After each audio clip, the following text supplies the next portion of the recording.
Isang mapagpalang araw sa ating lahat mga ka-agri. Sa araw na ito, ibabahagi ko sa inyo ang pagkain na lagi kong ipinapakain sa aking mga alaga Muscovy ducks. At ang paraan pala sa aking pagpapakain sa aking mga alaga ay yung tinatawag na supplemental method, kung saan idaragdag natin sa ating commercial feeds yung mga organic o alternative feeds.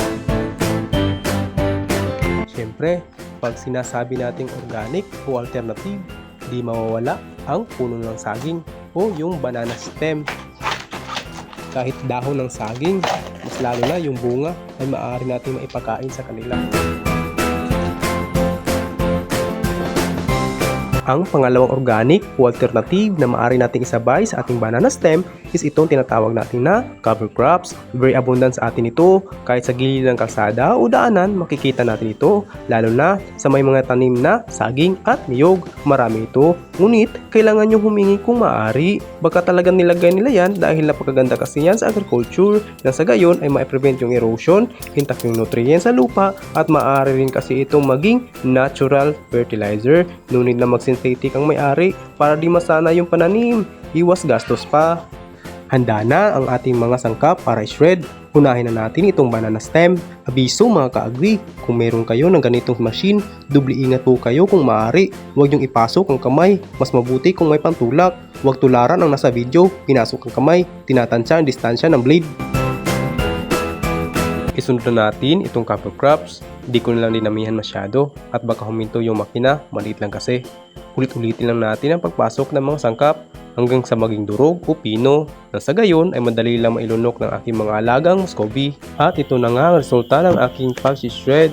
Pinong-pino, durog na durog, basic na basic lang lamunin ito ng aking mga alaga. Isinalin ko na sa ibang lalagyan para paghaluan.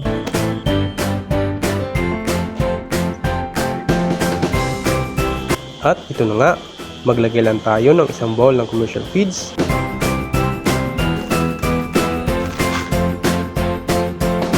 Itong isa naman mga ka-agri ay palasak na sa atin ito, ang darak ng mais. Dalawa lang ang kailangan. Siyempre, depende pa rin sa quantity ng inyong mga alaga.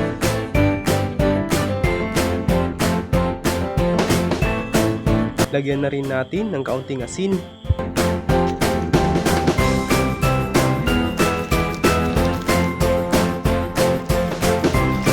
Eggshell, kung ulam nyo itlog, huwag nyo itapon, maaari pa yung kainin, drogin lang.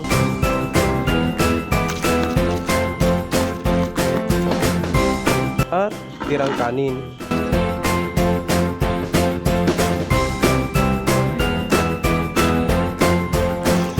Wala talagang masasayang basta may alaga kang Muscovy. At haluin.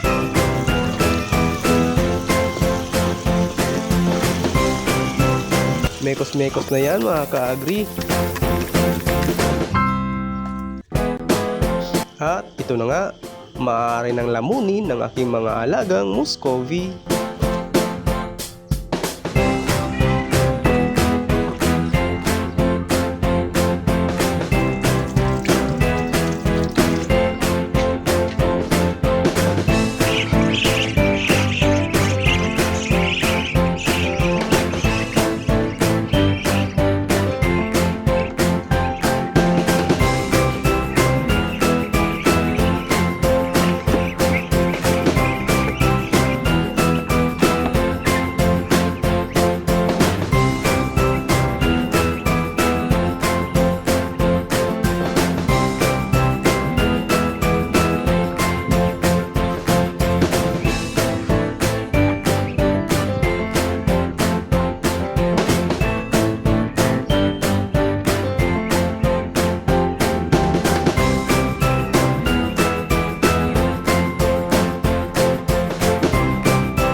Maaari nyo ring gayahin ang ganitong pamamaraan mga ka-agri upang nang sa ganon kayo ay makatipid at nakakasiguro tayo ng ating mga alagang Muscovy ducks ay busog at malusog. Hanggang dito na lang. Sana ay meron kayong natutunan. Maraming salamat sa inyong panonood.